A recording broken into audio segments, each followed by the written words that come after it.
À quel moment est-ce qu'on apprend à prendre soin de soi vraiment? Je t'interroge parce que moi, pendant longtemps, j'ai cru que c'était quelque chose de naturel, prendre soin de soi, comme automatique. En fait, je savais être là pour les autres, je savais être présente, être attentive, j'étais disponible. Et puis, je suis devenue mère. Et à ce moment-là, quelque chose m'a rattrapée. J'ai réalisé que j'étais capable de répondre aux besoins de mes enfants, mais incapable de répondre aux miens. Comme si ça ne faisait même pas partie des options. Bonjour à toi, qui m'écoute ou me regarde. Si tu es là aujourd'hui, c'est peut-être que cette question t'interroge. C'est une question que tu n'oses pas toujours aborder, un peu intime. Cette chaîne, et si je devenais, c'est justement un espace où je partage mes expériences, mes questionnements et les pistes qui m'ont aidé à avancer. Alors non, ce ne sont pas des vérités à suivre, ce sont vraiment des graines à semer et à laisser germer.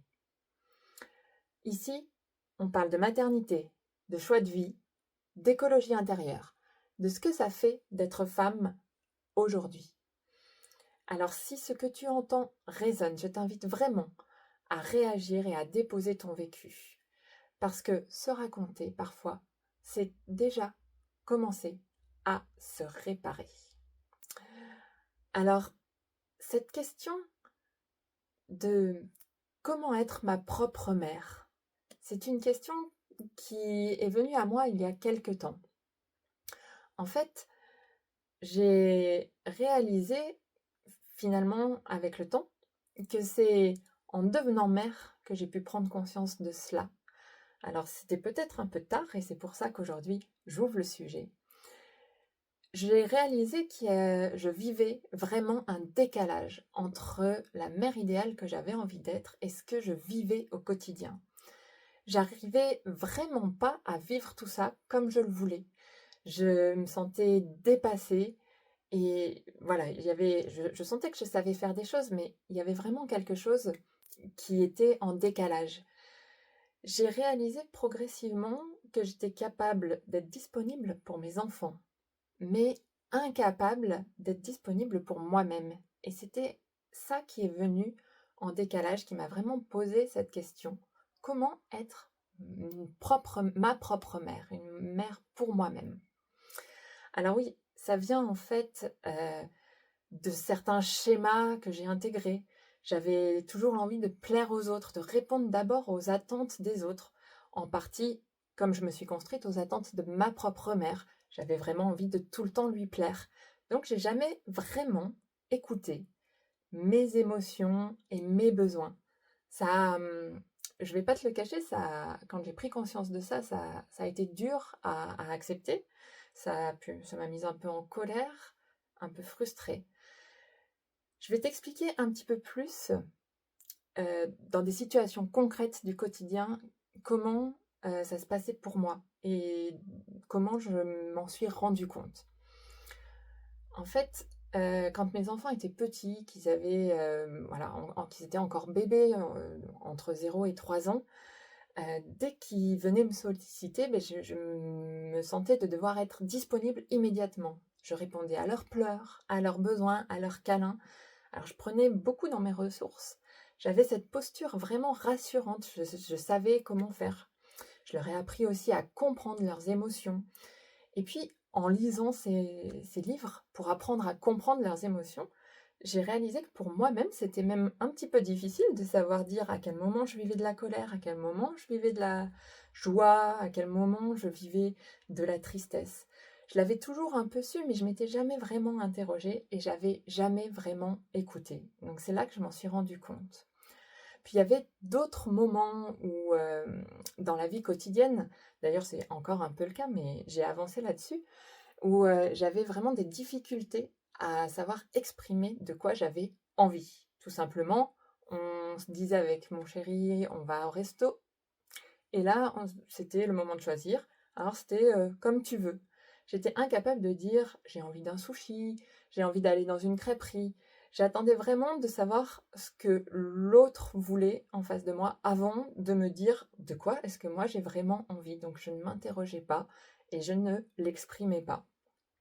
De la même façon, dans les besoins que je n'écoutais pas quand les enfants étaient, encore, très jeunes, c'était le besoin de me retrouver seule, soit en sortant seule, soit enfin voilà, le besoin vraiment de respirer, de me dire que j'étais pas disponible à un moment donné, que j'avais le droit de ne pas être disponible pour les autres. Je me sentais un peu égoïste, donc je n'ai jamais vraiment demandé dans le quotidien à mon mari: «Bah, tiens là, est-ce que tu peux vraiment t'occuper des enfants?» Et même en restant à côté, je ne pouvais pas en fait parce que je me sentais le devoir de m'occuper des autres et je ne m'occupais pas de moi en fait. Mais ça, j'ai mis assez longtemps à le comprendre. Et puis, bah, petit à petit, j'ai appris à voir les choses autrement finalement. J'ai appris que, je pouvais, d'abord écouter mes besoins et être une mère pour moi-même comme je j'avais envie et comme j'avais cet idéal de mère pour mes enfants. Donc j'ai appris à m'écouter, à me répondre, à me sécuriser quand je sens que quelque chose ne va pas, à me rassurer intérieurement, à me poser quand j'en ai besoin, à me dire: «OK, tu peux te poser et prendre 5 minutes, ça va pas changer la face du monde». Parce que tout ça, je savais le faire, je savais vraiment le dire à tous ceux qui m'entouraient, mais pour moi, je ne savais pas le faire.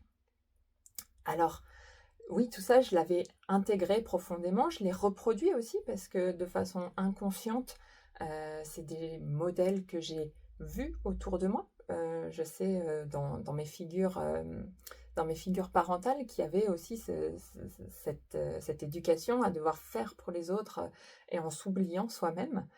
Et c'est vraiment des choses que j'aurais voulu éviter, mais que j'ai reproduites parce que, bah, elles étaient là, elles étaient vraiment ancrées. Donc j'ai appris petit à petit, pas à pas, à identifier mes besoins, à les nommer et à oser les exprimer à mon entourage dès qu'il y en avait. Par exemple, maintenant, quand les enfants me sollicitent et qu'ils attendent une réponse, que je sens leur insistance, eh ben, je leur dis: «Attends, pas tout de suite, là j'ai besoin d'y réfléchir», tout simplement. Et parfois, juste ça, ça change tout.